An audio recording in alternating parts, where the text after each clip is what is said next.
इसलिए जुड़ा हूँ कि मैं ये चाह रहा था कि आप लोगों के साथ एक बातचीत करें, जिसमें बेसिकली आप लोगों से यही बात करनी थी कि आप लोग की जो तैयारी चल रही है, उसको किस तरीके से आगे आपने करना है। जैसे आज हमारी 21 तारीख हो गई, अब हमारे पास गिनती के देखा जाए तो 30 to 35 डेज़ बचे हैं, कंसिडरिंग कि हमारे पास 26 को पेपर है। तो लेक्चरर का ये पेपर काफ़ी बड़ा पेपर होने वाला है साथियों, और हमेशा की तरह इस बार भी बहुत सारे स्टूडेंट्स हैं हमारे जो इस पेपर में तैयारी के साथ जुड़ेंगे। तो मैं आप लोगों से यही कहना चाहता हूँ, सभी बच्चों को, स्पेशली जो हमारे बच्चे ये कहना चाह रहे हैं कि तैयारी के पॉइंट ऑफ व्यू से, उन सभी बच्चों को यही कहना चाहूँगा कि देखिए, हम लोगों ने जितना अभी तक का पढ़ा है, चाहे वो हमने इसको 3 फेजेज़ में पढ़ा है। एक तो कोर्स पढ़ा हमने, उसके बाद हमने एक रिवीजन बैच किया जो टीचमेंट में चलाया था, और उसके बाद फिर हमने मॉक टेस्ट किया, जिसमें ऑलमोस्ट 95% हो गया है। 40 मॉक टेस्ट हमने कर लिए। उसके अलावा 4 एफएलटी भी कर लिए हैं। एफएलटी बोले तो 4 बोले तो टोटल 8 हो गए, क्योंकि 4 पेपर 1, 4 पेपर 2, और 40 मॉक टेस्ट बोले तो 80 हो गए, क्योंकि 40 पेपर 1 और 40 पेपर 2। तो मेरे ख्याल से आई थिंक अगर हम इसको ऐड करेंगे तो 3500, जी हाँ, 3500, 3 से 3500 रुपये का, 3 से 3500 क्वेश्चंस का ये पूल हमारे पास तैयार हो गया है, जिसको हमें बहुत ही इम्पोर्टेंट मानना है। ठीक है, और इसको हमें मिस ही नहीं करना है, इस वाले पूल को ना। ये बहुत इम्पोर्टेंट हमारा जो है टारगेट होगा कि हम लोग ने जितना पढ़ा है उसी को हम लोग रिवीजन करके लेके जाएं। ठीक है, तो आप लोग समझ रहे हैं मैं क्या कहना चाह रहा हूँ। तो जैसे अगर मैं आप लोगों को ये अपनी स्ट्रैटेजी बताऊं, तो अगर आप स्ट्रैटेजी देखेंगे तो हम ये लिख सकते हैं इसको कि स्ट्रैटेजी फॉर हम, ठीक है, रिमेनिंग लिख सकते हैं इसको। ठीक है, स्ट्रैटेजी फॉर रिमेनिंग डेज। ठीक है, तो हमारे पास जो भी जितने भी दिन हमारे बचे हैं, आप इसको काउंट करेंगे, आई थिंक 35 डेज करीब बचे हमारे पास, 34 डेज। तो उसकी अगर हम स्ट्रैटेजी देखें तो उसमें जो भी मैंने जिस हिसाब से पढ़ाया है उसको मैंने उस पर सोचा, तो मेरे हिसाब से कुछ चीज़ें समझ में आई। जैसे एक तो हमें बहुत इम्पोर्टेंट कुछ चीज़ें बता रहा हूँ, उसको मैं बता नहीं सकता कितना इम्पोर्टेंट है, क्योंकि आपने बहुत मेहनत करी है अभी तक की। बट अब इसके आगे की मेहनत के लिए आपको क्या है, ठीक है, एग्ज़ाम रेडीनेस, इनका आप छोटे छोटे, मैं आपको कुछ मैसेज बना होगा, अगर मैंने बनाया होगा तो भेज भी दूंगा। मेन आप इसको समझ लो। एग्ज़ाम रेडीनेस सबसे पहले तो क्या है कि एग्ज़ाम के लिए मेंटली रेडी। ठीक है, मेंटल आपका जो है, मेंटल एक्सेप्टेंस की आपका एग्ज़ाम 26 जुलाई है। इसको मैंने मिशन 26 कहा था ना, 26 ठीक है। तो 26 मिशन है, 26 जुलाई और 2026। तो 26 का मिशन है हमारा। तो एग्ज़ाम रेडीनेस, मेंटल एक्सेप्टेंस आपकी बहुत ही इम्पोर्टेंट है। ठीक है, ऐसा होता है कि मैंने आपको बार बार एक कहावत बताई है कि एग्ज़ाम में ठीक है, वो नहीं निकालता जो बहुत पढ़ के जाता है, ठीक है, या जिसकी बहुत अच्छी तैयारी होती है। एग्ज़ाम कौन निकालता है? एग्ज़ाम वो निकालता है जो एग्ज़ाम के वो निकालने के लिए मेंटली प्रिपेयर्ड होता है, जो एग्ज़ाम की डेट के हिसाब से। इसका मतलब एक ये भी है कि अलाइनमेंट होता है उसका, alignment with your exam date. ठीक है, तो मतलब जो आपकी एग्ज़ाम की डेट है, जैसे आपकी 26 जुलाई है इस बार, तो एग्ज़ाम डेट के साथ मेंटली अलाइन रहता है। ठीक है, यानी कि मैंने बताया था कि इसका मतलब एक और ये मतलब इसके ये पहले पॉइंट के अंदर सब पॉइंट्स हैं कि अलाइनमेंट विद एग्ज़ाम डेट होता है, उस कैंडिडेट का डेट के हिसाब से अपने सारे बॉक्सेस को टिक करता है। तो टिक ऑल द बॉक्सेस, समझ रहे हो आप? तो जैसे टिक ऑल द बॉक्सेस का मतलब जो आपने एक अपना प्लानर बनाया है, वीकली प्लानर बनाया है, ठीक है, और उसको फिर हम कह सकते हैं कि मंथली प्लानर, और फिर लास्ट 10 डेज, इस तरीके से आप अपने शेड्यूल को प्लान कर सकते हैं मेरे हिसाब से, है ना। तो इसमें आपका क्या होगा, एक तो वीकली प्लानर आपने बनाया होगा, वीक बाय वीक आप लेके चल रहे हैं। ठीक है, उसके अलावा फिर आपका लास्ट जो है लास्ट 10 डेज का एक बना लीजिए आप। ठीक है, लास्ट 10 डेज का एक प्लानर बना लीजिए। ठीक है, इस तरीके से आप इस शेड्यूल को लेके चलेंगे तो आप समझ रहे हैं एग्ज़ाम रेडीनेस। तो आपके अंदर एक पहले से ही एक्सेप्टेंस की, ठीक है, एक मैंने बताया हमेशा से एक होता है नेगेटिव स्ट्रेस और एक होता है पॉजिटिव स्ट्रेस, ठीक है। अगर पॉजिटिव स्ट्रेस नहीं होगा तो बच्चा पढ़ेगा क्यों, ठीक है, उसको ये लगेगा कि यार क्या ही होगा पढ़ के अब तो, ठीक है।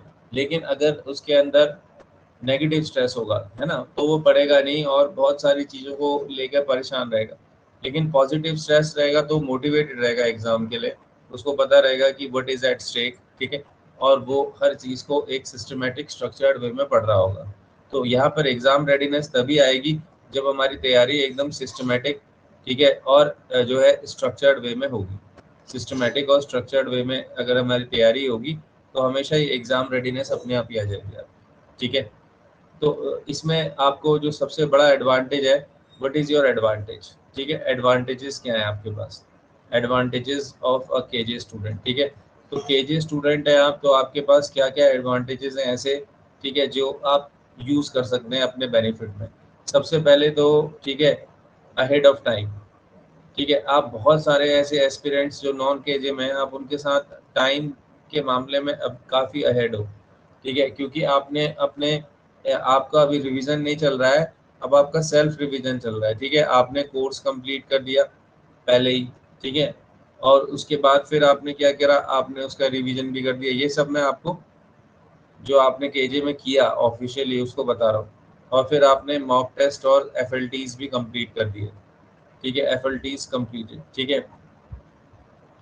तो ये क्या है, आपको एक अहेड ऑफ टाइम आपको ले जाता है, ठीक है। तो अभी आपको अपनी स्ट्रेंथ्स को याद रखना है। हम बहुत कम ऐसा जगह देखा गया है कि आप एग्जाम से 1 महीने पहले ही सारी चीज़ों से बिल्कुल, जिसे कह सकते हैं ना, फ्री होके अपनी तैयारी कर रहे हैं। तो ये आपकी स्ट्रेंथ है, इसको वीकनेस नहीं बनाना है। वीकनेस कब बनेगी, जब आपने जो पढ़ा है उसको आप रिवाइज नहीं करोगे, ठीक है। जब आपका दिन गुजरते जाएंगे, आपके पास कुछ प्लान नहीं होगा पर डे का, वीकली प्लान नहीं होगा, ठीक है। और मोस्ट इम्पॉर्टेंटली जब आप रिवीजन नहीं करोगे, अगर आप रिवीजन नहीं करोगे तो आप मेरे से लिख के ले लो, चाहे आप किसी के भी स्टूडेंट हो, कितने ही अच्छे स्टूडेंट हो, आपको फिर तो दिक्कत आएगी आई, ठीक है। तो आपका एक रिवीजन का सिस्टमेटिक स्ट्रक्चर्ड प्लान होना चाहिए, ठीक है। अब दूसरा इसमें हमारे पास एडवांटेज क्या है कि हमारे पास एक सेल्फ हेल्प ग्रुप है, ठीक है। हम लोग सेल्फ हेल्प ग्रुप तो है ही हमारे पास, या हमारे पास जो लोग मॉक टेस्ट वाले हैं तो मॉक टेस्ट का ग्रुप है। तो मॉक टेस्ट के ग्रुप में आपने क्या करना है, कोई अगर आपका ऐसा कोई डाउट है, कुछ प्रॉब्लम है, तो आप वहाँ शेयर कर लो, ठीक है। उससे क्या होगा कि आपको कुछ ना कुछ सॉल्यूशन निकलेगा, ठीक है। या फिर आप ये भी कह सकते हैं उसको कि व्हाट्सअप असिस्टेंस, ठीक है। अगर किसी को कोई ज़्यादा रेलिवेंट क्वेश्चंस आपके डाउट में रहते हैं ऐसे कुछ, तो आपके पास सबके पास असिस्टेंस है, आप मेरे को भी मैसेज कर सकते हो, ठीक है। तो ये एक इम्पॉर्टेंट पॉइंट हो गया। उसके बाद तीसरा सबसे इम्पॉर्टेंट हमारे एडवांटेज क्या है, सबसे इम्पॉर्टेंट एडवांटेज क्या है हमारी, कि हमारा जो है ना, पेपर 1 और पेपर 2, ठीक है। पेपर 1 में जैसे कि मैंने अभी एक वीडियो शूट किया था, देखा था सब लोगों ने, ठीक है, जो मेगा मैम के साथ शूट किया था, आई थिंक उनका जो चैनल है उसमें आया था, ठीक है। तो पेपर 1 क्या मांगता है आपका, प्रैक्टिस, ठीक है, प्रैक्टिस मांगता है, प्रैक्टिस मांगता है। और पेपर 2 क्या मांगता है, मैंने बताया था, पेपर 2 मांगता है आपका रिवीजन, ठीक है। तो दोनों चीज़ों को आपने देखना है, ठीक है।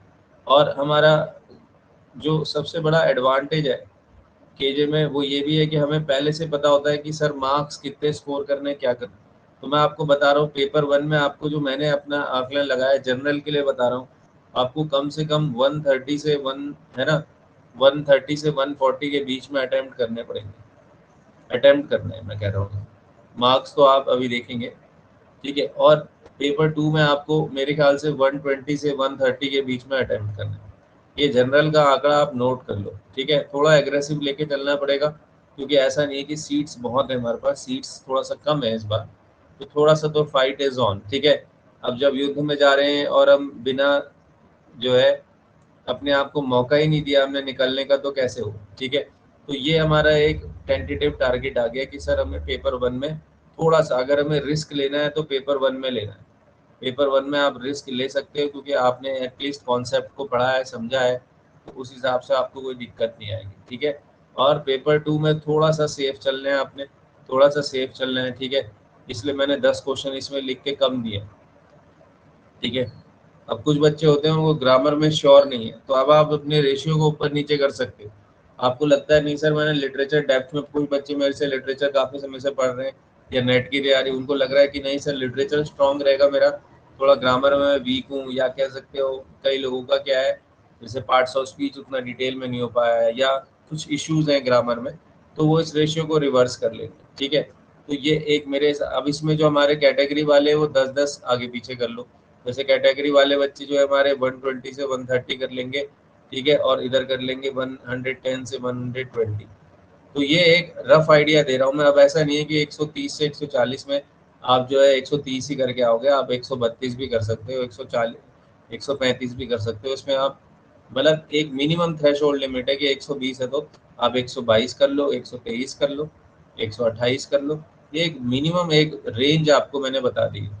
ठीक है, तो जो कि आपको अब आपको इतने क्वेश्चंस करने हैं, अगर आपका टारगेट है तो आपको कैसे करने हैं वो आपने देखना है। ठीक है, क्योंकि मैं आपको बता रहा हूँ कि केजे में हमने मेहनत बहुत करी। ठीक है, बट अब वही है कि उस मेहनत को हमें कैसे एक और आगे जो है उसको कन्वर्ट करना है अपने फ़ायदे के लिए, क्योंकि हम लोग इस बार केजे स्वीप चाह रहे हैं हमेशा की तरह। तो अब तीसरा पॉइंट आता है, पहली स्लाइड समझ में आया? पहली स्लाइड में हमने क्या बोला, एग्ज़ाम के लिए मेंटली रेडी होना। ठीक है, हमारी डेट है, अब इसको हम झुठला तो नहीं सकते, हम ये तो नहीं कह सकते कि सर डेट चेंज होगी या क्या होगा। अब हमें डेट वेट चेंज करने वाला टाइम गया, अब तो बस ये है कि भैया सर पे खड़ा है एग्ज़ाम ना, तो अब हमें बिल्कुल भी एक एक अपना घंटा वेस्ट नहीं करना। कहीं पर भी आपको लग रहा है कि आपका टाइम वेस्ट हो रहा है, चाहे वो आपका मोबाइल का सर्फिंग में हो या आपकी अननेसेसरी टॉक्स हो, उनको आपने अवॉइड करना है। ठीक है, लेस ऑफ इंटरनेट। ठीक है, इंटरनेट का यूज़ खाली एग्ज़ाम के क्वेश्चंस या एग्ज़ाम से रिलेटेड ही चीज़ों को लिए करना है। एक महीना पूरा इंटरनेट भूल जाएं आप। ठीक है, बहुत बड़ा एग्ज़ाम है।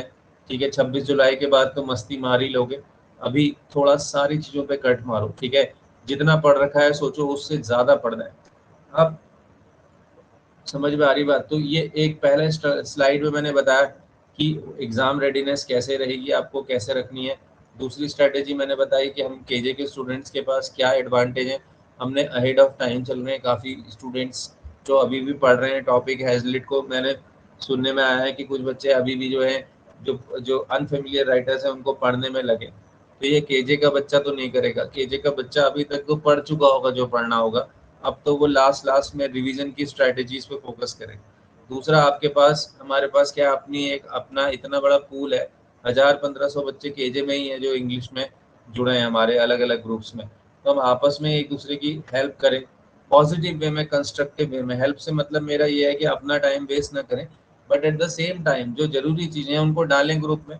ठीक है, और जिन ग्रुप्स में मैं डायरेक्ट कनेक्ट हूँ या आपके अभी कनेक्टेड ग्रुप से हैं, तो वहाँ पर आप भेजिए ग्रुप में। मैं फिर से ये कहूँगा कि मुझे पर्सनली भेजने से अच्छा है कि आप ग्रुप में डाल दें, वहाँ सभी लोग देख लेते हैं, टाइम बचेगा। ठीक है, तीसरी बात है कि पेपर 1 और पेपर 2 में हमने कैसे अटेम्प्ट करना है। तो एक बड़ा आंकड़ा मैंने यहाँ पर आपको दे दिया है कि आपको किस तरफ ज़्यादा रिस्क लेना है, कितने क्वेश्चन अटेम्प्ट करने हैं, कैटेगरी वाले बच्चों को हमारे कितने करने हैं। तो 1 महीना का टाइम है आपके पास। अब आप आपको रेंज पता है कि भाई मुझे पेपर 1 में 120 करने हैं, पेपर 2 में यार जो रिजर्वेशन वाले हमारे बच्चे हैं 120 करने हैं, और पेपर 2 में मुझे 110 115 करने हैं। ठीक है, तो अब आप उसके हिसाब से अपनी तैयारी को अलाइन कर दोगे। समझ में आ रही बात? तो ये हो गया। अब आता है तीसरी बात कि हम लोग सर रिवीजन कैसे करें, हाउ टू डू रिवीजन। ठीक है, यही सबसे बड़ा एक मुद्दा बन के आ रहा है, जिसको मैं कई बार बता चुका हूँ। ऐसे बार बार बताने से तो यही है कि मतलब रिवीजन का भी रिवीजन हो रहा है। ठीक है, तो इसमें सबसे वही चीज़ आपकी आ रही है कि आपको रिवीजन में उसी मेथड का यूज़ करना है, यूज़ सेम मेथड। ठीक है, एज यूज्ड इन केजे। ठीक है, same method as used in KJ, इसका मतलब समझ गए? कई बच्चे रैंडम मेथड का यूज़ कर रहे हैं, जैसे मान लो उन्होंने हेजलिट पढ़ लिया, फिर दूसरे दिन वर्ड्सवर्थ पढ़ लिया, फिर तीसरे दिन गांधी पढ़ लिया। इससे आपके दिमाग में चीज़ें एक सेट नहीं होंगी। ठीक है, तो इसमें ये बड़ा इंपॉर्टेंट पॉइंट है कि आपको कैसा करना है, same method as used in KJ. तो इसका मतलब क्या है कि आपने मैंने कैसे सिखाया था कि पहले हर चीज़ को किसके मेथड पे पढ़ना है, लिटरेरी एजेस। ठीक है, पहले आपको लिटरेरी एजेस के साथ अलाइन कर लेना है अपनी तैयारी को। एक बार लिटरेरी एजेस का जो केजे का लिटरेरी एजेस का चार्ट है, या जो मैंने आपको जो मेन कोर हमारा कोर्स है उसमें लिटरेरी एजेस बहुत बताई हैं। लिटरेरी एजेस में भी आप उसको 3 पैटर्न में तो ज़रूर पढ़ लें। ठीक है, एक तो ब्रिटिश लिटरेचर हो गया, ब्रिटिश लिटरेचर। ठीक है, जो आपको पता ही है बेसिकली, ठीक है, एज ऑफ 64 से लेकर पूरा एंड तक है। उसके बाद इंडियन लिटरेचर का एक छोटा सा अगर आप, ठीक है, उसका ब्रीफ पढ़ लेंगे, इंडियन लिटरेचर कहाँ से शुरू हुआ है in English, Indian literature in English, क्योंकि इंडियन लिटरेचर इन इंग्लिश में आई थिंक कितने राइटर्स हैं हमारे, 20-21 राइटर्स तो हैं ही। और फिर लास्ट में अमेरिकन लिटरेचर में 3 राइटर हैं, उनका भी अगर आपके पास टाइम है तो एक हल्का सा ब्रीफ पढ़ सकते हैं। हालांकि अमेरिकन लिटरेचर में 3 ही राइटर हैं, बट सबसे ज़्यादा scoring Indian literature in English का पैटर्न है, इसमें आई थिंक 20+ हैं। फिर इसमें हमारे टर्म्स भी हैं, ब्रिटिश लिटरेचर में हमारे लिटरेरी टर्म्स भी हैं, ठीक है, जो कि बहुत ही इंपॉर्टेंट स्कोरिंग यूनिट है। लिटरेरी टर्म्स प्लस ऑथर्स, जो ब्रिटिश ऑथर्स हैं उनकी भी लिस्ट है ना। तो ये हमें लिटरेरी एजेस के साथ अलाइन करते हुए पढ़ना चाहिए, समझ रहे हो आप।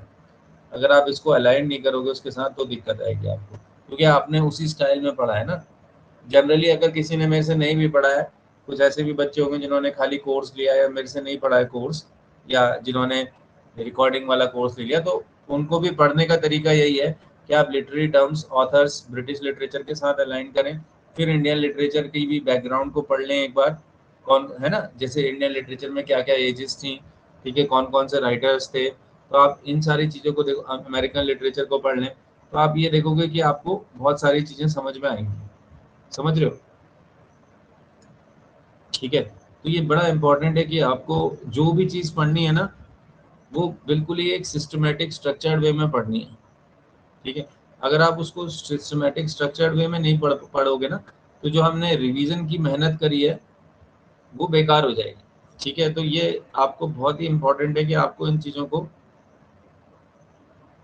पढ़ते हुए निकलना है, समझ रहे। तो अब इसमें अगर हम आगे बढ़े तो,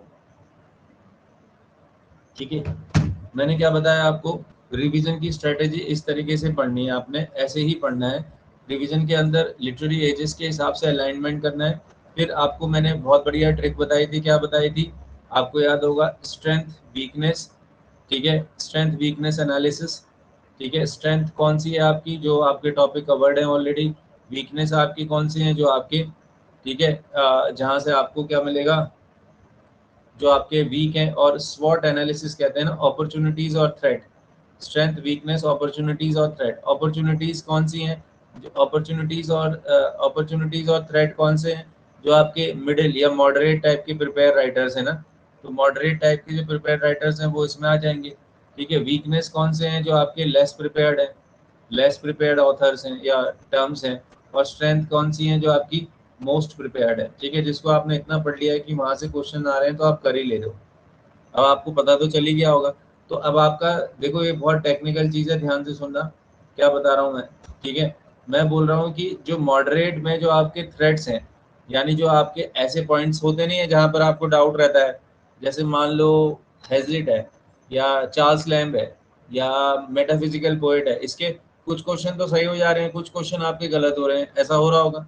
तो 50-50 वाले क्वेश्चंस जो कह रहा हूँ, तो 50-50 वाले क्वेश्चन जितने थ्रेट से अपॉर्चुनिटीज में जाएंगे, यानी इधर से इधर ले जाओगे, उतना तुम्हारा चांस ज्यादा है निकलने का, चांस ऑफ क्वालिफाइंग। समझ में आ गई बात। यानी जो मॉडरेट वाले हैं, वो जब उनके एमसीक्यूज कर रहे हो, तो वो जो पहले गलत हो रहे थे, अगर वो सही की तरफ ले जाओगे उनको, तो तुम्हारा चांस ज्यादा हो जाता है पेपर निकालने का, क्योंकि स्ट्रेंथ हमेशा स्ट्रेंथ ही रहती है और वीकनेस हमेशा वीकनेस ही रहती है। बट जो गेम होता है तुम्हारा, जो मिडिल वाला क्वेश्चंस है, जिसमें हर कोई बच्चा आधे गलत कर देता है आधे सही, अगर उनको तुम जितना सही की तरफ ले जाओगे, उतना तुम्हारा चांस होगा निकलने का, क्योंकि कुछ क्वेश्चन छोड़ने वाले ही होंगे। जो वीकनेस वाले क्वेश्चन बता रहा हूँ, ऐसे क्वेश्चन आएंगे जो छोड़ने ही पड़ेंगे, जैसे एग्जिस्टेंशियलिज्म है, डीकंस्ट्रक्शन है, पोस्ट मॉडर्निज्म है, कितना ही पढ़ लोगे, कुछ क्वेश्चंस बहुत ही टफ पूछेगा, तो आपको उनको छोड़ना ही पड़ेगा, ठीक है। तो आप कुछ अपने स्ट्रेंथ और वीकनेसेस वाले टॉपिक्स, अब जैसे वर्ड्सवर्थ है, तुमने बहुत पढ़ लिया है, मगर वर्ड्सवर्थ के अंदर से उसने कोई माइनर पोएट पूछ लिया, उसका पोएम पूछ ली, अब तुम क्या करोगे, तो तुम्हें अगर बिल्कुल ही नहीं पढ़ा तो तुम्हें छोड़ना पड़ेगा। और मैंने यहाँ पर तुम्हें बताया है कि मैक्सिमम तुम कितने छोड़ सकते हो, भाई मैक्सिमम तो मैंने बोला है ना 20 से 25, अगर पेपर 2 की बात करें तो 20 से 25 ही छोड़ने हैं बस लिटरेचर में, है ना। चलो यहाँ पर तो मैंने कहा कि 15 से 20 ही छोड़ने हैं ग्रामर में, तो आप समझ रहे हो। तो आपको जो जिनको छोड़ना है उनको तो बहुत मतलब इतना टफ है कि वो किसी के भी बस का नहीं है, तभी छोड़ना है, क्योंकि 150 में से जब छोड़ने खाली इतने ही है तो समझ लो कि कितने ज़्यादा अटेम्प्ट करने पड़ेंगे, क्योंकि चांस इतना भी है कि नेगेटिव भी होंगे उसमें ऑब्वियसली। तो इसीलिए ये वाला strength, weakness, opportunities, threat analysis को हमेशा याद रखो। इसमें क्या होता है कि जो मॉडरेट वाले जो क्वेश्चंस हैं जो तुम्हारे पहले गलत होते थे, अगर वो ज़्यादा सही की तरफ ले जाओगे, यानी कैसे होंगे वो, रिवीजन करते रहोगे टॉपिक का, सिस्टमेटिक, टॉपिक बाय टॉपिक, और सबसे इंपॉर्टेंट याद कर लो, मेमोराइजेशन, ठीक है, तो तुम देखोगे कि अपने आप ही वो सही होते रहेंगे, ठीक है।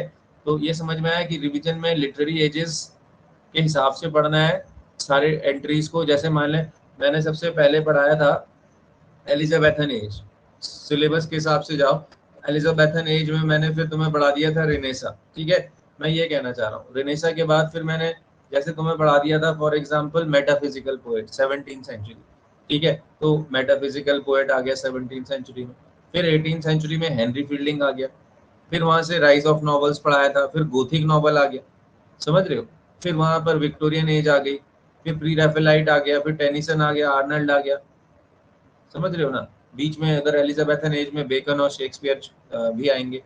तो उन्हीं उसी पैटर्न में, उसी टॉपिक बाय टॉपिक वैसे ही पढ़ना है, रैंडमली रिवीजन मत करो, ठीक है। रैंडम रिवीजन लास्ट के 10 डेज में कर लोगे, तब मैं बताऊंगा उसके लिए कैसे करना है, ठीक है। अभी एक बिल्कुल एक सीक्वेंस, और इसमें सबसे इम्पोर्टेंट है जो मैंने जो जिस सीक्वेंस में पढ़ाया है, ये तो बहुत ही इंपॉर्टेंट है कि जो इसका रिवीजन में जो सी पॉइंट है कि सेम सीक्वेंस, जिस सीक्वेंस में तुमने अपने नोट्स बनाए थे, same sequence of revision in revision also. Revision में भी उसी सीक्वेंस का पैटर्न रखो। जैसे इंडियन में भी मैंने आपको एक सीक्वेंस में पढ़ाया, एक मेथड था कि नहीं भाई। जैसे पहले मैंने आपको क्या पढ़ाया, जैसे मान लो सरोजिनी नायडू है, या जो 19 लेट 19 अर्ली 20th के है ना, फिर उसी सीक्वेंस में आगे बढ़े हम, ठीक है। तो सेम सीक्वेंस इन रिवीजन आपको रखना है इंडियन लिटरेचर में भी, इंडियन लिटरेचर इन इंग्लिश में भी आपको सेम सीक्वेंस रखना पड़ेगा, ठीक है। इससे मत डरो कि क्वेश्चंस नहीं मिल रहे हैं, क्वेश्चंस नहीं मिलेंगे कोई बात नहीं, आप रिवीजन करते रहो, ठीक है। जहाँ जहाँ टॉपिक्स ब्रश अप करने, जब आप रिवीजन करोगे तो आपको दो चीजें देखनी है। रिवीजन करते समय मेरा पुराना आपको तरीका याद होगा, रिवीजन के अंदर भी आप 1 स्टार, 2 स्टार और 3 स्टार लगाते रहो, ठीक है। रिवीजन के अंदर पेंसिल ली, कॉपी में लगाते रहो, ठीक है। 1 स्टार कौन सा होगा, 1 स्टार वो टॉपिक्स होंगे जो तुम्हारा क्या कहते हैं, जिसको तुम इतना इम्पोर्टेंट नहीं है, नॉट इम्पोर्टेंट, जो बहुत डेप्थ में पढ़ा है हमने, ठीक है। 2 स्टार जो होगा मीडियम होगा। 3 स्टार कौन सा होगा, जो इम्पोर्टेंट भी है, वेरी वेरी इंपॉर्टेंट, जिसको लिखा है हमने, और उसके अलावा जो तुम्हें याद भी नहीं है, नॉट लर्न, ठीक है। मेन तो 3 स्टार है, उसको करना है जो याद भी नहीं हो पा रहा है, जिसमें कंफ्यूजन हो जाता है तुम्हें, ठीक है। तो 3 स्टार वाले टॉपिक्स का फिर लास्ट में रिवीजन करोगे। तो जब भी रिवीजन कर रहे हो तो उसमें भी कॉपी के अंदर नोट्स को 1 स्टार, 2 स्टार, 3 स्टार, इस हिसाब से हाईलाइटर लगा लो, ठीक है।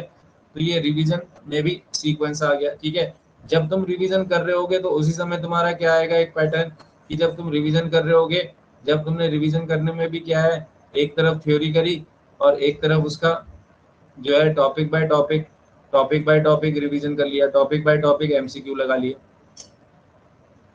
ठीक है। टॉपिक बाय टॉपिक एमसीक्यू, जिसको हम क्या कहते हैं, सेट्स, हमने बोला है ना, सेल्फ एनालिसिस टेस्ट, जिनने हमारा कंप्लीट कोर्स लिया वहाँ मिल जाएंगे आप, उसकी आंसर की भी मिल जाएगी। कुछ बच्चों के 1 से 37 तक की, आई थिंक 1 से 49 वाली तक होगी। मैं रिक्वेस्ट करूंगा कोई मुझे भेज देगा पर्सनली, तो मैं उसको वहाँ डाल दूंगा, ठीक है, या ऐप में भी अपलोड कर दूंगा अगर नहीं है तो, ठीक है। मतलब सेट्स हमने 50, लगभग एक 50 या 52 किए हैं, 50 तक के तो सेट्स हमारे सबके पास होने चाहिए, ठीक है। उसके बाद फिर कोई नहीं, वो रिकॉर्डिंग में होगा, मैं देख लूंगा, अगर मिलेगा तो मेरे पास रखा हुआ है 1 से 50 तक का, फिर से मैं डाल दूंगा, वो कोई दिक्कत नहीं, ठीक है। तो वो इसीलिए तो मिल रहे हैं कि जो बची बची चीजें हैं उनको फटाफट कर रहे हैं कवर, ठीक है। तो टॉपिक बाय टॉपिक एमसीक्यू हो गए, और दूसरे क्या है फिर, इनके साथ साथ मॉक टेस्ट और एफएलटीज का रिवीजन भी अभी होगा फटाफट। मॉक टेस्ट और एफएलटीज ये जो है, जब तुम अपना ये वाला रिवीजन कर लोगे ना, इसको मैंने ई में लिखा है, ई में, ये जब हो जाएगा टॉपिक और सेट्स हो जाएंगे, उसके बाद मॉक टेस्ट और एफएलटीज का करना, सब चीजें साथ लेके नहीं चल पाओगे, ठीक है। तो मॉक टेस्ट और एफएलटीज जो है आप उसके बाद करना, क्योंकि ये मिक्स्ड है ना, तो मिक्स तो तब होता है ना जब आप सब पढ़ लेते हो, अलग से भी कर लेते हो, ठीक है। तो ये रिवीजन का सीक्वेंस फटाफट बता दे रहा हूँ, रिवीजन का सीक्वेंस बहुत इंपॉर्टेंट है, कैसे मारना है, ठीक है। मैं फिर से बता दे रहा हूँ, वही है कि सबसे पहले आपने लिटरेचर में तो लिटरेरी एजेस को रिवाइज करना है, उसमें भी खासकर ब्रिटिश लिटरेचर, इंडियन लिटरेचर को ज़्यादा देखना है, अमेरिकन का मिलेगा मौका तो देख लेना रिवीजन में। और फिर उसमें भी जब लिटरेरी एजेस का कर रहे होगे तो ये आ गया स्वॉट एनालिसिस, इसको मैंने क्या बोला है, स्वॉट, SWOT, है ना, स्ट्रेंथ, वीकनेस, अपॉर्चुनिटीज और थ्रेट। तो स्ट्रेंथ वालों को पकड़ो, वीकनेस वाले को जितना हो रहा है उतना ठीक है, नहीं तो उसको रट्टा मार दो। अपॉर्चुनिटीज, थ्रेट में मैंने समझाया है कि जो थ्रेट है, थ्रेट मतलब ओटी वाला जो सेक्शन है, ये दोनों मिडिल वाले हैं, कुछ गलत होंगे कुछ सही। तो थ्रेट से अपॉर्चुनिटीज में कैसे कन्वर्ट करना है, इसके लिए रिवीजन और याद करना और ट्रिक्स बनाना, ठीक है, वो अपने होते रहेंगे। उसके बाद फिर रिवीजन में सेम सीक्वेंस रखना है जैसे पढ़ा है। रिवीजन के अंदर जब पढ़ रहे होगे तो 3 स्टार वाली फॉर्मूला लगाओ, ठीक है, जो बिल्कुल इंपॉर्टेंट नहीं है उसको छोड़ दो, कट मारो 1 स्टार। जो थोड़ा थोड़ा बीच में भूल रहे हो, थोड़ा भूल जा रहे हो, थोड़ा याद है, उसको 2 स्टार। और जो बिल्कुल इंपॉर्टेंट है और तुम्हें याद भी नहीं होता स्पेशली, उसको 3 स्टार मारो, क्योंकि एक बार जब आप फाइनल एक बार और देखोगे तो 3 स्टार वालों को ही देखोगे फिर, ठीक है। फिर उसमें क्या है कि थ्योरी जब पढ़ोगे तो टॉपिक बाय टॉपिक एमसीक्यूज जो सेट्स हैं हमारे, केजे का कंप्लीट कोर्स लिया है जिन्होंने 50, उसको मारो। फिर उसके बाद जब वो भी हो जाएंगे तो जो मॉक टेस्ट और एफएलटीज का बैच ले चुके हैं वो उनको मिक्स मारे, ठीक है। एक ये हो गया। अब इस तो ये 3 पॉइंट हो गए जैसे ना, अभी तक के 3 पॉइंट बताए मैंने, ठीक है। एक तो एग्जाम रेडीनेस, एग्जाम के लिए मेंटल तैयारी। दूसरा हमारे पास एडवांटेजेस क्या है, एडवांटेजेस जब आपको याद होती हैं तो आप अपने कॉन्फिडेंट रहते हो कि हाँ यार ये हमारे पास स्ट्रेंथ है, ठीक है। तीसरा क्या बताया मैंने, रिवीजन, जो कि मैंने हमेशा ही कहा है हमारा सबसे बड़ा ब्रह्मास्त्र है इस समय, और रिवीजन के अंदर इतने सारे सब पॉइंट्स हैं। चौथा पॉइंट जो मैं बताना चाह रहा हूँ, ठीक है, अवॉइडिंग अननेसेसरी थिंग्स, ठीक है, जितना पढ़ना है उससे ज़्यादा अननेसेसरी चीज़ों को अवॉइड करना इस समय बहुत ज़रूरी है, ठीक है, अवॉइडिंग अननेसेसरी थिंग्स। अब इसमें अननेसेसरी थिंग्स में मैं देख रहा हूँ बहुत सारे बच्चे इसमें इन्वॉल्व हैं अभी भी, मैं देख रहा हूँ, ठीक है। इंटरनेट सर्फिंग, जबरदस्ती की सर्फिंग कर रहे हैं, कोई ज़रूरत नहीं है उस चीज़ को करने की आपको, ठीक है, आपका टाइम वेस्ट हो रहा है। दूसरा, ठीक है, आपका जो है मतलब डिजिटल डिजिटल जिसे हम कह सकते हैं कि, ठीक है, हम कह सकते हैं कि इंटेलिजेंस, ठीक है, डिजिटल इन्वॉल्वमेंट, डिजिटली आप कुछ ना कुछ नेट में कभी कुछ देख रहे हैं, बेकार है, टाइम वेस्ट है, ठीक है। तीसरा सबसे इम्पोर्टेंट की, ठीक है, जो है सेल्फ डाउट्स, ये तो कहते हैं कि जो अगर किसी को कोई दुश्मन भी नहीं मार सकता है तो उसको कोई मार सकता है तो वो खुद पे किया गया अविश्वास है, ये याद रखना है लाइन, ठीक है। अविश्वास नहीं करना है आपको, खुद पे डाउट नहीं करना है।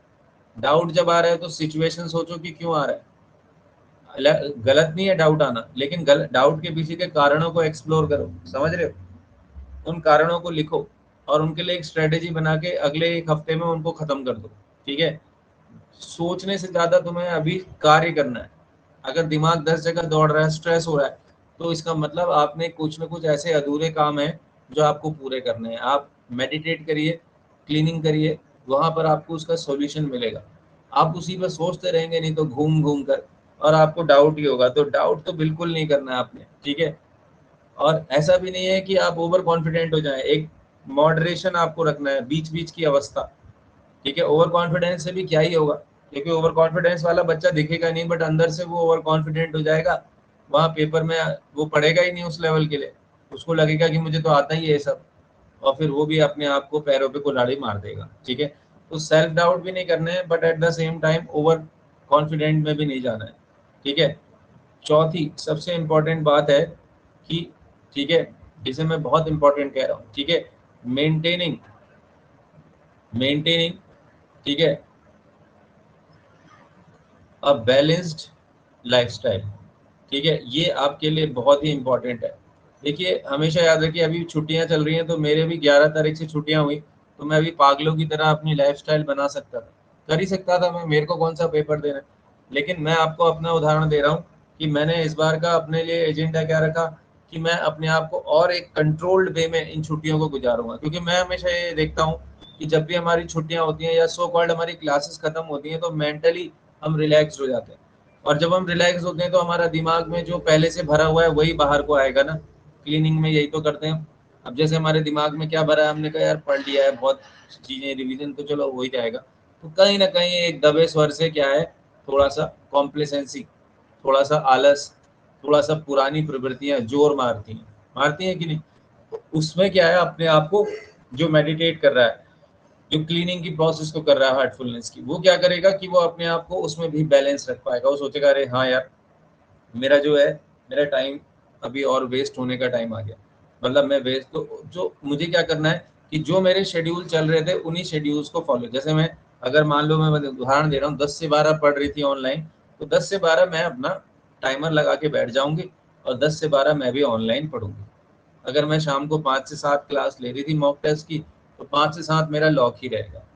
ठीक है, तो ये बहुत इंपॉर्टेंट, एक दो दिन का ब्रेक लो हफ्ते में, एक दिन का ब्रेक बहुत इंपॉर्टेंट है, बट एक दिन से ज्यादा फिर वो मस्खरी हो जाती है, वो आलस हो जाता है, वो फिर क्या हो जाता है, काम चोरी हो जाती है। और याद रखो, कोई भी चीज जो आपने अपने हृदय से सहमति लेके नहीं करी, या आप उसमें अपने मेंटली अपने हार्ट के साथ इन्वॉल्व नहीं थे, तो वो आपको दिक्कत ही करेगी आगे। ये लाइफ का फंडामेंटल नियम है। इतने समय से पढ़ के मैंने देख लिया, अगर मैं 3 दिन अपने शेड्यूल को खराब करूंगा तो मुझे उस समय नहीं पता चलेगा, बट जब मैं आगे पढ़ाई कर रहा हूँ तो मुझे समझ में आएगा यार कि मैंने अपना एक दिन तो पूरा, चलो ब्रेक के लिए कहा भी था सर ने, एक दिन ब्रेक ले सकती थी, ज्यादा से ज्यादा आधा दिन दूसरे दिन का भी ले लिया, 1 से 1.5 दिन आपने मान लिया चलो, बट उससे ज्यादा इसका मतलब मैंने कहीं ना कहीं अपने साथ गलत किया। तो कोई बात नहीं, मैं बार बार कहता हूँ रीस्टार्ट रिवाइज, ठीक है, आप समझ तो जाओ एटलीस्ट कि हाँ गलती हुई, तो वहीं पर आप गलती को सुधार लेते। बट कई बच्चे हम में से समझ ही नहीं पा रहे हैं कि हम गलती कहाँ कर रहे हैं। समझ में आ रही बात? तो ये टाइम किलर्स होते हैं ये सारी चीजें, ठीक है।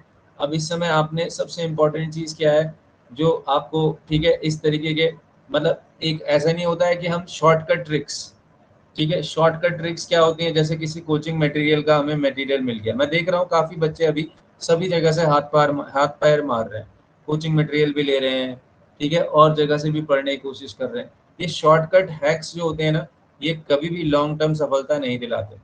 आपको लिख के दे रहा हूँ, ठीक है। शॉर्टकट ट्रिक्स एक खाली मन को बेवकूफ बनाने का बहाना है, जिसमें कि आपने, जिस बच्चे ने पढ़ाई नहीं है वो अब शॉर्टकट ट्रिक्स का यूज करेगा।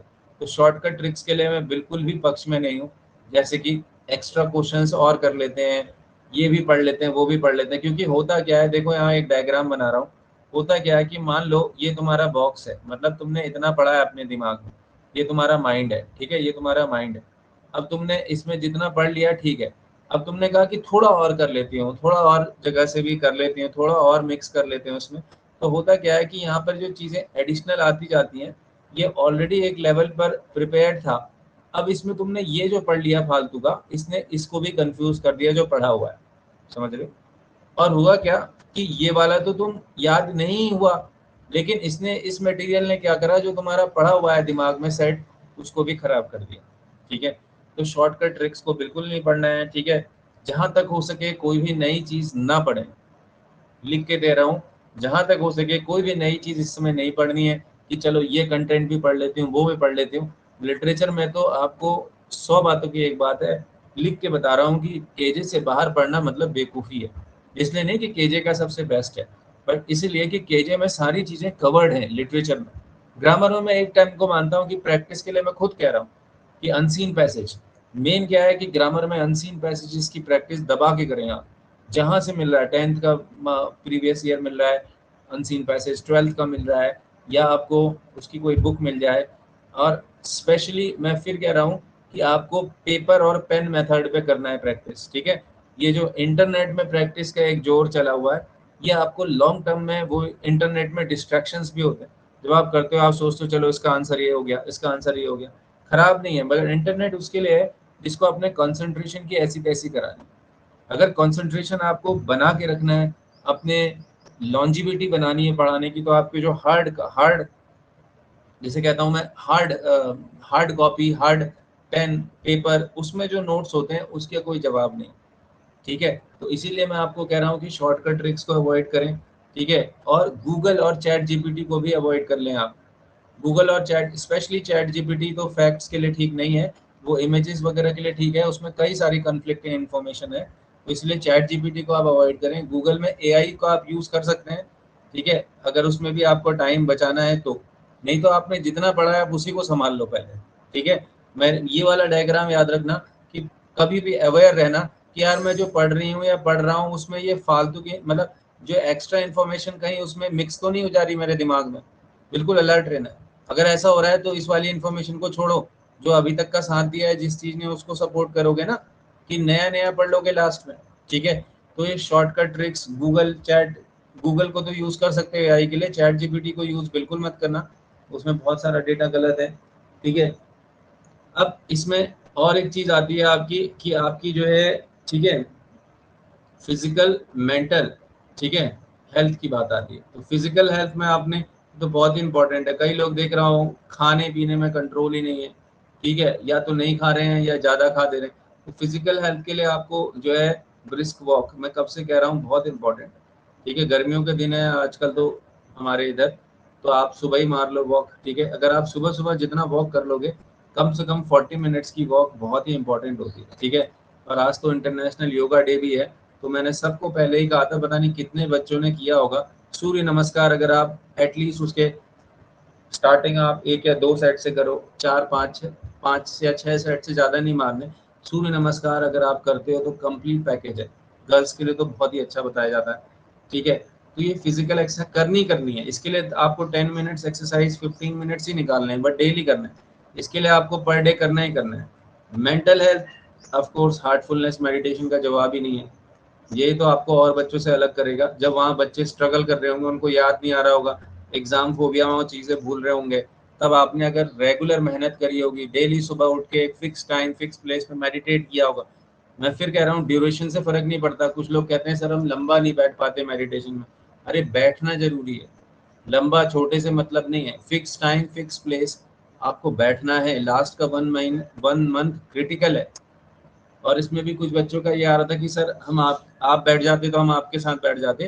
देखो मैं इसलिए नहीं करना चाहता ये सब क्योंकि लास्ट में ये जीवन में आपकी अपनी लड़ाई है, ठीक है। हाँ, मैं वही बात हो गई कि मैं कहाँ तक आपके साथ हाथ लेकर चलूंगा, ठीक है। आपको मैंने मेडिटेशन करना बताया है, उसके बेनिफिट्स आपको पता है। आज तो वैसे भी इंटरनेशनल योग दिवस है, तो इसके लिए मुझे बार बार कहने की जरूरत नहीं होनी चाहिए, ठीक है। इतना तो आपको इस लेवल पर आप उम्मीद करते हुए कि सब 22 23 24 साल से बड़े होंगे, तो परिपक्व हैं आप, कि आपको पता है कि सिर्फ पढ़ने से ये पेपर निकलेगा ही नहीं। पढ़ाई के साथ साथ जब आप उसके लिए उन फैक्ट्स को कैसे आपने क्या करना है, अपने दिमाग में मेमोराइज करना है, ठीक है। उन फैक्ट्स में आपने इंटेलेक्चुअल गैस कैसे करना है, आईएनटी इंटेलेक्चुअल गैस कैसे करना है, और कौन से क्वेश्चंस को छोड़ना है, ये 3 चीजें लिख लो। मेमोराइजेशन, इंटेलेक्चुअल गैस और लीविंग। आपको 20 क्वेश्चन छोड़ने भी हैं, तो वो बिल्कुल ऐसे होने चाहिए जिन पर आपको 100% गलत होंगे। तो ये छोड़ने की कला आपको कहाँ से आई होगी, मॉक टेस्ट अगर ईमानदारी से किए होंगे। मैं ऑफलाइन में बच्चों से बात करता था कि देखो और तो कुछ नहीं, तुम्हें ये तो पता चल गया ना कि तुम्हें इस पेपर में कौन से क्वेश्चन छोड़ने हैं। एग्जैक्टली वही क्वेश्चन छोड़ के आते थे लास्ट लास्ट तक सारे बच्चे। तो ये आपको मेमोराइजेशन, ये कहने से नहीं होगा कि सर मेरे को याद नहीं होता। क्यों नहीं हो रहा याद, आपके माइंड का आप 10% भी यूज नहीं कर रहे हो। उसके लिए आपको ट्रिक क्या बताई है, आपको डेली सुबह मेडिटेशन करना है और अपने आप को एफर्मेशन देना है कि मुझे याद हो रहा है, ठीक है, मैं कर सकती हूँ, लेक्चरर मैं बन गई हूँ, बनना है नहीं, I have become UKPSC lecturer.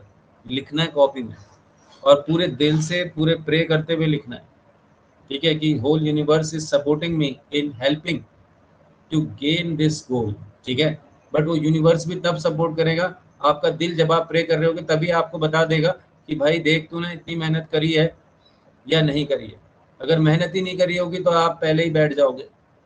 इसीलिए बोल रहा हूँ अभी भी टाइम है ना। जितना दिमाग हम स्ट्रेस में दे रहे हैं उससे ज्यादा दिमाग हमें मेहनत अपनी फिजिकल मतलब पढ़ने में मेमोराइज करने में करनी चाहिए, ठीक है। तो आपकी फिजिकल हेल्थ बहुत जरूरी है। ऐसा नहीं कि खाली आप मेडिटेशन से ही निकाल लोगे पेपर, नहीं। जब तक आप फिजिकली फिट नहीं हो, आपकी बॉडी में फ्लेक्सिबिलिटी नहीं है, आप लंबा नहीं बैठ सकते, आपका बॉडी वेट जिसे हम कहते हैं बीएमआई बॉडी मास इंडेक्स, वो बैलेंस्ड है। कुछ लोग ओवर वेट है, कुछ लोग अंडर वेट है। जो बैलेंस्ड एक होता है, आसपास भी चलेगा बट बैलेंस होना चाहिए, ठीक है। तो खाना पीना सबसे इंपॉर्टेंट, तो समझ में physical health, mental health, meditation के साथ साथ मैंने आपको बता ही दिया है कि क्लीनिंग की जो टेक्निक है, ऑसम टेक्निक है, ऑसम, ठीक है। हार्टफुलनेस मेडिटेशन गूगल करो, ठीक है, गाइडेड क्लीनिंग करके उसमें निकालो, यूट्यूब में वीडियो मिल जाएगा, उस वीडियो को डेली शाम को प्रैक्टिस करो। ठीक है, खाना खाने से पहले शाम के वक्त एक शेड्यूल लगा लो। ठीक है, जनरली 6-7 बजे के टाइम जब उजाला थोड़ा सा जा रहा होता है और अंधेरा आ रहा होता है, तो उस समय के टाइम बेस्ट माना गया। मेडिटेशन में भी ठीक है, इवन बिफोर सनराइज मेडिटेशन खत्म कर दो। तो यानी कि जो दोनों हमारे हमारे पास आपको डेज में दो टाइम्स मिलते हैं, 2 टाइम मिलते हैं जब जिनको जॉइंट्स कहा जाता है, संधि। ठीक है, तो सुबह के वक्त मैं करता हूँ, इसलिए आपको बता रहा हूँ। ऐसा नहीं कि मैं आपको ज्ञान दे रहा हूँ और मैं नहीं करता, मैं मानता ही नहीं उस चीज़ को कि जिसको मैं नहीं कर सकता। तो मैंने किया है उसके बेनिफिट्स को, कई बच्चों ने बेनिफिट्स को उसको रिवॉर्ड लिया है, तब बता रहा हूँ। ठीक है, तो क्लीनिंग आपका क्या है कि दिमाग को पहले हल्का शांत करके, जो अननेसेसरी क्लटर है, बोलने से नहीं जाएगा वो प्रैक्टिस से जाएगा। जब आप क्लीनिंग में संकल्प लगाते हो कि मेरे अंदर सारी अशुद्धियां, जटिलताएं सारी जो है बाहर जा रही हैं, तो आपको क्या होता है, धीरे धीरे आपके अंदर वो मेंटली एक्सेप्टेंस आता है, रेडीनेस। ठीक है, तो और रात को सोते समय प्रेयर। तो मेडिटेशन, क्लीनिंग और प्रेयर। हम लोग रिजल्ट निकालने के लिए मेहनत नहीं करते ना, और फिर लास्ट में कह देते हैं कि इस बार भी ऐसे ही होगा। मैं फिर से वही, काफ़ी बच्चे नहीं निकलेंगे तो मुझे बड़ा दुख होता है सामने से कहने में, लेकिन मैं देखता हूँ कि यार कितना इसने वर्क किया था। लास्ट में एक बहुत बड़ा अच्छा सा एक्सक्यूज हो जाता है, सर ऐसा ही हो गया इस बार भी। वो एक्सक्यूज से बढ़िया तो यार अभी मेहनत कर लेते। ठीक है, और मैं ये नहीं कह रहा कि आपका रिजल्ट निकले नहीं, लेकिन मुझे पता होता है, आपको पता होता है कि इस बार क्या होने वाला है, कि मेरा चांस है कि नहीं। और वो कब पता हो, जब आप एक एक दिन पर मेहनत कर रहे होते हो। एक एक दिन अगर आप स्पॉइल कर रहे होते हो खाली सोच सोच के, स्ट्रेस लेके, शॉर्टकट ट्रिक्स में जाके, इधर उधर गप्पे लगा के, इंटरनेट में बेफालतू, मतलब आपकी जो तैयारी में एक चीज़ है जो कनेक्टिविटी नहीं होती है। ज़्यादातर बच्चों का क्या है कि कनेक्टिविटी नहीं है, मतलब जो वो मेथड कर रहे हैं रिवीजन का, उसमें एक लॉजिक नहीं है। तो जब तक लॉजिक नहीं होगा, जब तक एग्जीक्यूशन नहीं होगा, तब तक कैसे निकलेगा वो। ठीक है, तो ये मैंने आपको बता दिया। और जैसे कि आपका इसमें ईटिंग हैबिट्स भी बहुत इंपॉर्टेंट है। ईटिंग हैबिट्स आपको सिंपल, ठीक है, बहुत ही इंपॉर्टेंट है। आप जैसे सिंपल फूड खाओ, ये सारी चीज़ें आपकी तैयारी का हिस्सा हैं। आप कह लो कि सर मैं 2 दिन समोसा और भटूरे खाऊंगी, बाहर का खाना खा के देखो, आपका पढ़ाई में मन लग जाए तब कहना। और वही अगर आप मूंग की दाल, दलिया, कुछ तो त्याग करना पड़ेगा ना भाई। अगर आप सिंपल फूड खाएंगे, होम फूड, ठीक है, दाल भात रोटी सब्जी, सिंपल, तो आप देखोगे कि आपकी जो है पढ़ाई थोड़ा लंबे समय तक होती है। ठीक है, तो ये आपको बहुत इंपॉर्टेंट, ईटिंग हैबिट्स बिल्कुल भी मॉडरेट होनी चाहिए, एक्सेसिव कुछ भी नहीं। भले एक छुट्टियों का सीज़न है, हम में से काफ़ी लोग मैरिड हैं, बच्चे भी हैं अभी, तो आप हो सकता है उनके लिए बनाएं, बट अपने लिए बिल्कुल सिंपल ही रखें। ठीक है, बस इतने पॉइंट्स थे जो मैं आप लोगों से कहना चाह रहा था। तो मैं इसको सम अप करूं अगर, तो ये आपके 4 पॉइंट्स आ गए जिस पर हमने बातचीत करी है। इन 4 पॉइंट्स को अगर हम यहाँ पर ब्लैक पेन से लिख दें, तो ये आपका एक हो गया एग्जाम रेडीनेस। ठीक है, दूसरा हो गया, दूसरा क्या है, हेडिंग्स लिख रहा हूँ खाली हमारे पास, जिसे कह सकते हैं कि एडवांटेज ऑफ केजी स्टूडेंट्स को मैंने बेसिकली हाउ टू स्टडी में आप इसको लिख सकते हो, हाउ टू स्टडी। ठीक है, क्या क्या स्टडी करना है, या how to attempt the paper लिख सकते हो आप इसको। ठीक है, ये दूसरा पॉइंट हो गया, how to attempt the QA, question QP. ठीक है, तीसरा पॉइंट क्या है आपका, रिवीजन कैसे करना है, उसकी स्ट्रेटेजी। और चौथा क्या है आपका, फिजिकल मेंटल, ठीक है, फिटनेस। फिजिकल मेंटल फिटनेस के लिए आपने क्या करना है। तो ये अगर आप देखें, तो ये आपके 4 की पॉइंट्स आ गए मेरे हिसाब से, जो कि आपको, इसका शायद ये रिकॉर्ड भी हो रहा है, तो मैं इसका अगर वो होगा पीपीटी तो भेज दूंगा। ठीक है, तो अब आप बताइए कि कैसा लगा आपको ये स्ट्रेट। तो हम लोग कर तो सभी सकते हैं भाई। ठीक है, अभी आपके ऊपर है कि आप इस स्ट्रेटेजी को किस तरीके से देख के फॉलो कर रहे हैं ना। तो मैं सभी बच्चों को वंस अगेन बहुत दिल से ऑल द बेस्ट कहता हूँ। हम सब लोगों के पास बहुत सारा समय है अभी भी, बट टाइम इज मनी।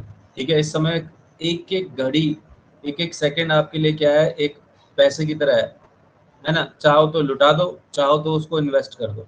तो आपका जो समय है अभी इन्वेस्टमेंट है। जैसे हम एक नहीं करते कि भाई हम थोड़ा थोड़ा करके जमा करते हैं तो हमारा एक अच्छा अमाउंट जमा होता है ना, तो वही जो एक एक सेकंड है आपको इन्वेस्ट करना है। ठीक है, आपको वेस्ट नहीं करना है। ठीक है, आप चाहें तो आराम